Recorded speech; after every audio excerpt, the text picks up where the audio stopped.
스승님, 저는 평생 남에게 해를 끼치지 않으려 살아왔습니다.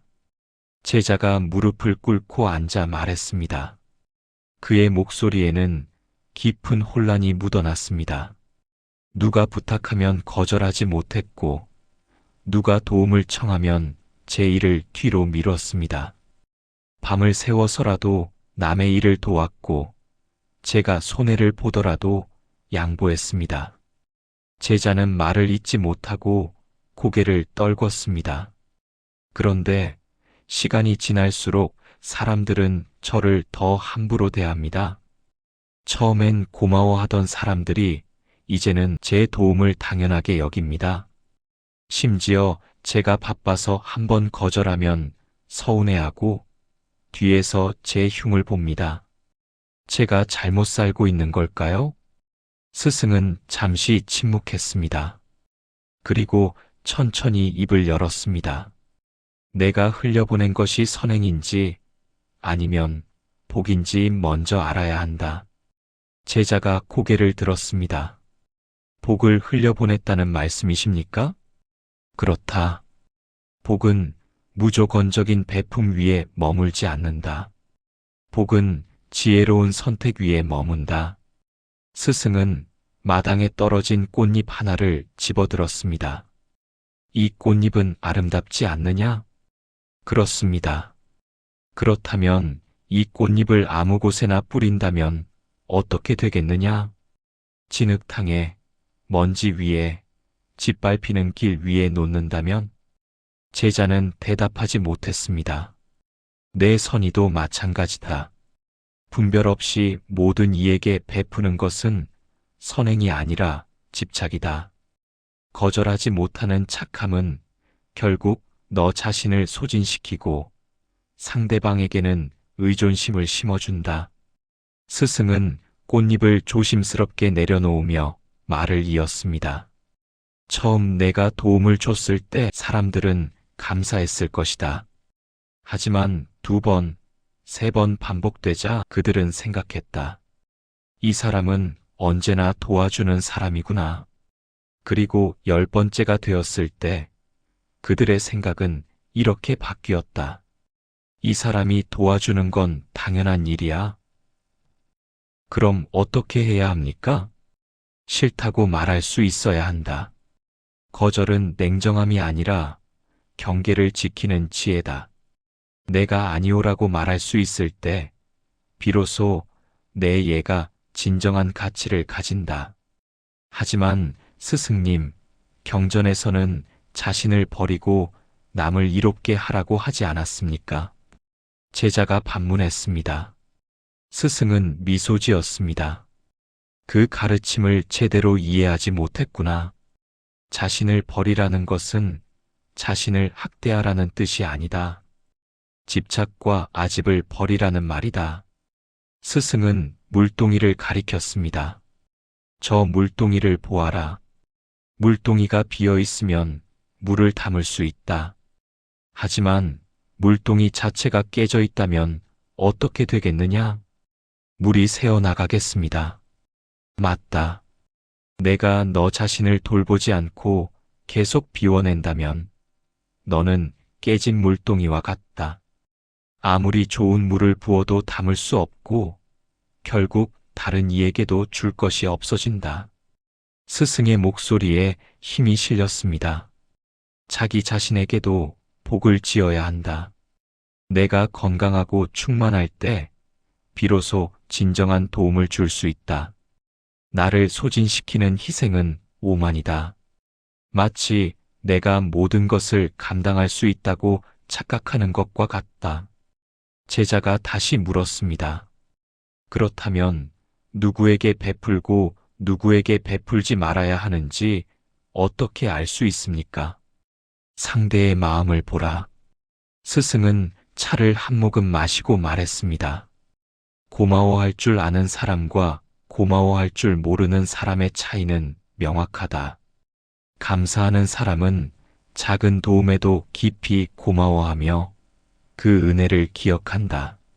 하지만 감사하지 않는 사람은 큰 도움을 받고도 금방 잊어버리고 더 많은 것을 요구한다. 그런 사람에게 계속 베푼다면 어떻게 됩니까? 둘 다 복에서 멀어진다.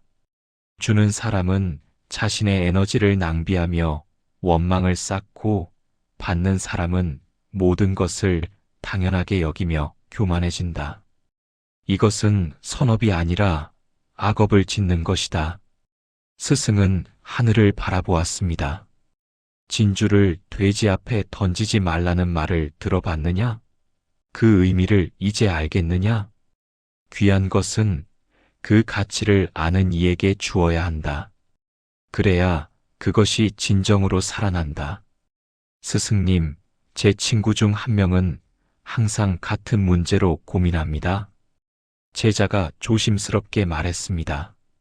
돈을 빌려달라고 하고, 일자리를 구해달라고 하고, 조언을 구합니다. 저는 그때마다 최선을 다해 도와줬습니다. 하지만 그 친구는 전혀 변하지 않습니다. 같은 실수를 반복하고 같은 문제를 겪습니다. 그래도 제가 계속 도와줘야 하지 않습니까? 스승은 고개를 저었습니다. 자비와 어리석음을 혼동하지 마라. 어떤 차이가 있습니까? 자비는 씨앗이 있는 땅에 물을 주는 것이다. 하지만 내 친구는 씨앗을 심을 생각조차 하지 않는다. 그런 땅에 아무리 물을 부어도 아무것도 자라지 않는다. 스승은 제자의 눈을 똑바로 바라보았습니다. 변화하려는 의지가 없는 사람에게 계속 에너지를 쏟는 것은 그 사람을 돕는 것이 아니라 그 사람의 무책임을 지원하는 것이다. 진정한 자비는 때로는 손을 거두는 것이다. 그래야 상대가 스스로 일어설 기회를 얻는다. 하지만 스승님, 제자의 목소리가 떨렸습니다. 제가 도와주지 않으면 그 사람들은 어떻게 됩니까? 그들이 저를 필요로 하는데 제가 돌아선다면 그건 냉정한 것 아닙니까? 내가 두려워하는 것은 무엇이냐?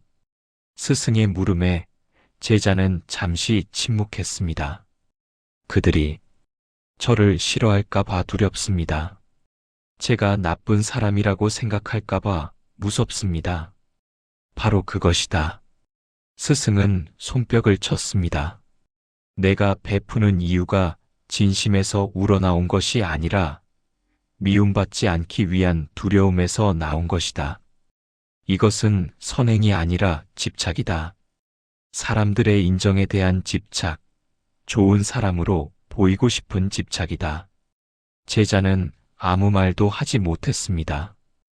호의를 당연하게 여기는 사람 곁에 머문다면 너는 평생 그들의 하인이 될 것이다. 그리고 모순되게도 그들은 너를 더욱 무시할 것이다. 왜냐하면 사람들은 쉽게 얻는 것을 소중히 여기지 않기 때문이다. 스승은 차를 다시 따르며 말했습니다. 복은 정성과 진심 위에 머문다. 하지만 내 정성이 당연시되는 곳에서는 복도 함께 떠난다. 고마움 없는 관계는 복이 머물 수 없는 관계다. 석양이 지고 있었습니다. 제자는 하루 종일 스승의 말씀을 되새기며 앉아 있었습니다. 스승님, 그렇다면 제가 지금까지 살아온 삶은 모두 헛된 것이었습니까? 헛되지 않다. 다만 방향을 잃었을 뿐이다. 스승은 제자의 어깨에 손을 얹었습니다. 너는 남을 존중하는 법은 배웠지만 너 자신을 존중하는 법은 배우지 못했다. 겸손과 자기 부정은 다르다. 겸손은 자신의 한계를 아는 것이고 자기 부정은 자신의 가치를 부정하는 것이다. 제가 저를 존중하지 않았다는 말씀이십니까? 그렇다. 내가 너를 아끼지 않으면 세상도 너를 아끼지 않는다. 이것은 우주의 법칙이다. 내가 너 자신에게 베푸는 존중과 사랑이 기준이 되어 다른 사람들도 너를 그만큼만 대한다. 스승의 목소리는 부드러우면서도 단호했습니다. 너를 아끼는 것은 이기심이 아니라 지혜다. 내가 건강하고 행복할 때 너는 세상에 더 많은 빛을 줄 수 있다. 하지만 내가 소진되고 상처받았을 때 너는 아무것도 줄 수 없다. 밤이 되었습니다. 등불 하나가 어둠을 밝히고 있었습니다. 스승님, 그렇다면 진짜 착한 사람은 어떤 사람입니까? 제자가 마지막으로 물었습니다. 진짜 착함은 경계 안에 머무는 선함이다. 스승은 등불을 바라보며 말했습니다. 저 등불을 보아라. 등불은 어둠을 밝힌다. 하지만 등불은 자신을 태워가며 모든 어둠을 밝히려 하지 않는다. 등불은 자신이 밝힐 수 있는 만큼만 밝히고 자신의 기름이 닿으면 꺼진다. 그게 무슨 뜻입니까? 내가 모든 사람을 구원할 수 없다는 것을 인정해야 한다. 내가 도울 수 있는 사람과 도울 수 없는 사람을 분별해야 한다. 그리고 가장 중요한 것은 내 안의 불을 먼저 지켜야 한다는 것이다. 스승은 제자를 바라보았습니다. 진짜 착한 사람은 모든 이에게 착한 사람이 아니다. 진짜 착한 사람은 자신을 지키면서도 필요한 곳에 따뜻함을 줄 수 있는 사람이다. 거절해야 할 때 거절하고, 떠나야 할 때 떠나고, 지켜야 할 때 지키는 사람이다. 하지만 스승님, 그렇게 살면 외롭지 않을까요? 제 곁을 떠나는 사람들이 많을 것 같습니다. 제자가 솔직하게 말했습니다. 스승은 웃었습니다. 떠나는 사람이 있다면 그들은 애초에 내 진심을 원한 것이 아니라 내 희생을 원한 것이다. 그런 인연은 인연이 아니라 업이다. 업이라니요? 업은 빚이다. 갚아도 갚아도 끝나지 않는 빚. 하지만 진정한 인연은 주고받음이 자연스럽게 흐른다. 억지로 붙잡지 않아도 함께하고 강요하지 않아도 서로를 아낀다. 스승은 차를 다 마시고 잔을 내려놓았습니다. 내가 진심이 통하지 않는 인연을 놓아줄 때 비로소 진짜 인연이 들어올 공간이 생긴다. 놓는 것이 때로는 가장 큰 잡이다. 상대에게도 너 자신에게도. 달이 중천에 떠올랐습니다. 제자는 깊은 생각에 잠겼습니다. 오랜 침묵 끝에 그가 물었습니다. 스승님, 그렇다면 복은 어디에 머뭅니까? 복은 세 곳에 머문다. 스승은 손가락 세 개를 펼쳤습니다. 첫째, 자신을 존중하는 사람에게 머문다. 자신을 소중히 여기는 사람은 세상도 그를 소중히 여긴다. 둘째, 분별력 있는 선함 위에 머문다. 무분별한 베풀문 복을 흩어지게 하지만 지혜로운 선택은 복을 키운다. 셋째, 진심이 통하는 관계 위에 머문다. 감사와 존중이 오가는 곳에 복은 자연스럽게 쌓인다. 제자는 고개를 끄덕였습니다. 이제야 조금 이해가 됩니다. 제가 복을 잃은 것은 제가 선하지 않아서가 아니라 제가 지혜롭지 못했기 때문이군요. 그렇다. 선함만으로는 부족하다. 선함에 지혜가 더해질 때 비로소 그것은 진정한 덕이 된다. 다음 날 아침 제자가 물었습니다. 스승님, 이제 저는 어떻게 살아야 합니까? 내 마음에 물어보라. 제 마음에요? 그렇다. 매 순간 선택의 기로에 설 때마다 스스로에게 물어라. 이 선택이 나를 더 빛나게 하는가? 아니면 나를 소진시키는가? 이 관계가 나에게 평화를 주는가? 아니면 불안을 주는가? 이 사람은 내 진심에 감사하는가? 아니면 당연하게 여기는가? 스승은 일어서며 말했습니다. 그리고 기억해라. 거절은 냉정함이 아니다. 거절은 내 에너지를 진짜 중요한 곳에 쓰기 위한 선택이다. 내가 아니오라고 말할 수 있을 때 내 예는 비로소 의미를 가진다. 제자가 절을 올리려 할 때 스승이 그를 붙잡았습니다. 마지막으로 하나만 더 기억해라. 무엇입니까, 스승님? 복은 억지 희생 위에 머물지 않는다. 복은 착한 마음인 척 위에 머물지 않는다. 복은 진짜 마음을 숨긴 관계 위에 머물지 않는다. 스승의 눈빛이 깊어졌습니다. 복은 내 마음을 먼저 지킬 때 머문다. 내가 너를 배신하지 않을 때 세상도 너를 배신하지 않는다. 내가 내 안의 평화를 지킬 때 그 평화가 바로 가장 큰 복이다. 제자는 깊이 절을 올렸습니다. 그날 이후 제자는 달라졌습니다. 여전히 선했지만 이제는 지혜로웠습니다. 여전히 도왔지만 이제는 분별이 있었습니다. 여전히 관계를 소중히 여겼지만 이제는 자신을 더 소중히 여겼습니다. 그리고 신기하게도 그가 경계를 세우고 자신을 존중하기 시작하자 사람들도 그를 더 존중하기 시작했습니다. 그가 선택적으로 도움을 주기 시작하자 사람들은 그의 도움을 더 감사히 여겼습니다. 복은 그렇게 돌아왔습니다. 억지로 붙잡지 않았는데 자연스럽게 흘러들어왔습니다.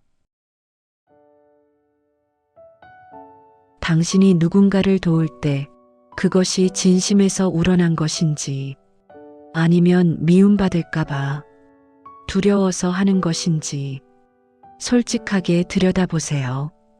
진짜 선함은 자유로운 선택에서 나옵니다. 두려움에서 나온 호의는 결국 당신과 상대 모두를 지치게 만듭니다. 남에게 하는 만큼 나에게도 친절한지 점검해 보세요. 당신은 다른 사람이 실수는 쉽게 용서하면서 자신의 실수에는 가혹하지 않나요? 남의 휴식은 당연하게 여기면서 자신의 휴식은 죄책감으로 느끼지 않나요? 나에게 베푸는 친절이 곧 복의 시작입니다. 지금 당신 주변 사람들을 떠올려 보세요. 그들은 당신의 도움에 감사해 하나요? 아니면 당연하게 여기나요? 당신이 바쁘거나 힘들 때 이해해 주나요? 아니면 섭섭해 하나요? 진정한 관계는 일방적이지 않습니다. 주고받음이 자연스럽게 흐르는 관계만이 오래갑니다. 어떤 관계는 아무리 노력해도 나아지지 않습니다. 그것은 인연이 아니라 업일 수 있습니다. 당신을 성장시키지 않고 소진시키기만 하는 관계, 진심이 통하지 않는 관계, 일방적으로 요구만 하는 관계라면 놓아줄 용기가 필요합니다. 비운 자리에 진짜 인연이 찾아옵니다. 최근 일주일을 되돌아보세요. 정말 하기 싫었지만 거절하지 못하고 한 일이 있나요? 내 시간과 에너지를 지키기 위해 아니오라고 말한 적이 있나요? 거절하지 못하는 삶은 나를 잃어가는 삶입니다. 작은 것부터 시작하세요. 거절은 연습으로 늘어납니다. 오늘부터 하루에 한 번 내가 정말 하고 싶지 않은 일에는 아니오라고 말해보세요. 나에게 감사하지 않는 사람과의 관계를 한 걸음 물러서서 바라보세요. 매일 자기 전 스스로에게 물어보세요. 오늘 나는 나를 존중했는가? 당신은 스스로를 얼마나 존중하고 있습니까? 당신의 선함이 누군가에게 당연하게 여겨지고 있지는 않습니까? 당신의 에너지가 감사할 줄 모르는 사람에게 흘러가고 있지는 않습니까? 진심이 통하지 않는 관계에 매달리고 있지는 않습니까? 거절하지 못해서 스스로를 소진시키고 있지는 않습니까? 만약 그렇다면 이제는 멈출 때입니다. 무조건적인 희생은 미덕이 아니라 나를 잃는 길입니다. 거절하지 못하는 선함은 언젠가 복을 떠나보냅니다. 진심은 아무데나 두는 것이 아닙니다. 복은 내 마음을 먼저 지킬 때 머뭅니다. 이것을 기억하십시오. 당신이 당신을 아끼는 것은 이기심이 아니라 지혜입니다. 당신이 경계를 세우는 것은 냉정함이 아니라 자기 존중입니다. 당신이 인연을 놓아주는 것은 포기가 아니라 새로운 시작입니다. 복은 지금 바로 당신 안에 있습니다. 다만 당신이 당신을 존중할 때 그 복이 비로소 빛을 발합니다. 오늘 하루 나를 위한 작은 선택 하나를 해보세요. 그 작은 선택이 모여 당신의 삶을 바꿀 것입니다. 당신의 삶에 진정한 복이 머물기를 진심으로 기원합니다. 여기까지 읽어주셔서 감사합니다. 오늘이 그리고 내일이 평안하고 충만하기를 바랍니다.